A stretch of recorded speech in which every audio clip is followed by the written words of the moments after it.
जन्नत के टिकट का पूरा निज़ाम सिर्फ 1517 से पहले।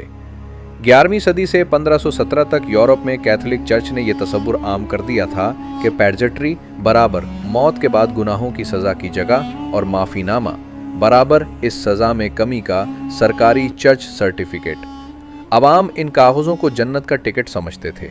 चर्च ने इस ख्याल को इतने बड़े पैमाने पर फैलाया कि गांव-गांव पादरी जाते, लोगों को डराते कि पैरजट्री में आग और सख्तियों हैं, फिर कहते अगर तुम पैसे दो तो हम तुम्हारी सज़ा कम कर देंगे।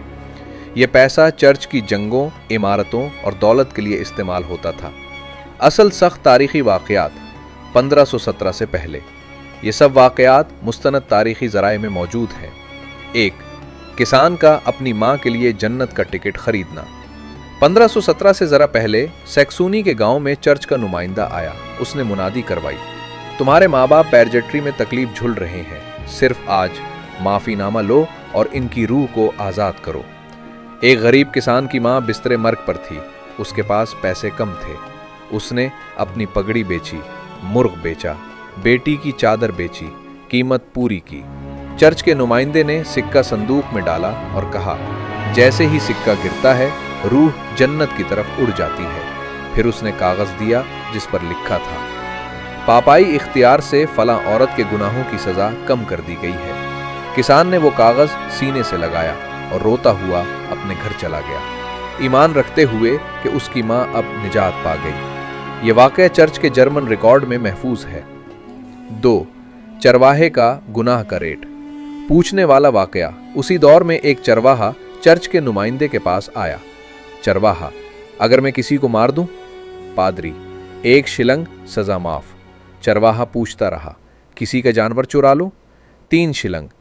फिर चरवाहे ने 5 शिलंग दिए, रसीद ली और फौरन पादरी को थप्पड़ मार कर कहा, यह उसी गुनाह की माफ़ी है जो अभी खरीदी थी। लोग हैरान रह गए क्योंकि पादरी कुछ कर ही नहीं सकता था, माफ़ीनामा उसके हाथ में था। 3. अमीर ताजिर ने पहले गुनाह की इजाज़त खरीद ली।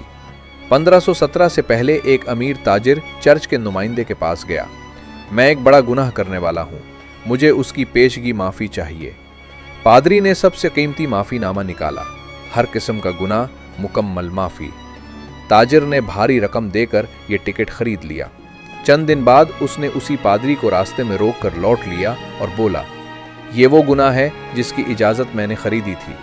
पादरी बेबस हो गया। 4. बेवा औरत ने अपनी जिंदगी की जमा पूंजी दे दी। एक बेवा हर रोज चर्च आकर अपने मरे हुए बेटे के लिए दुआ करती थी।